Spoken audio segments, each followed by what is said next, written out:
നമ്മുടെ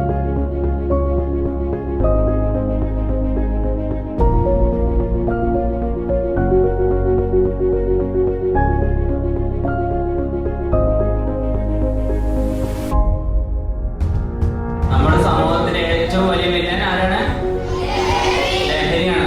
അപ്പൊ ഈ ലഹരിയോട് സേ നോ ടു ഡ്രഗ്സ്. ഇത് നിങ്ങൾ എന്തെങ്കിലും ഉൾക്കൊള്ളണം. നിങ്ങൾ ഓരോരുത്തരും നിങ്ങളും എന്ത് ചെയ്യരുത്, ലഹരി ഉപയോഗിക്കുകയോ അത് ഉപയോഗിക്കുന്നവരെ കണ്ടാൽ എന്ത് ചെയ്യണം? തടയണം. അതല്ലെങ്കിൽ പോലീസിൽ എന്ത് ചെയ്യണം? ഇൻഫോം ചെയ്യണം.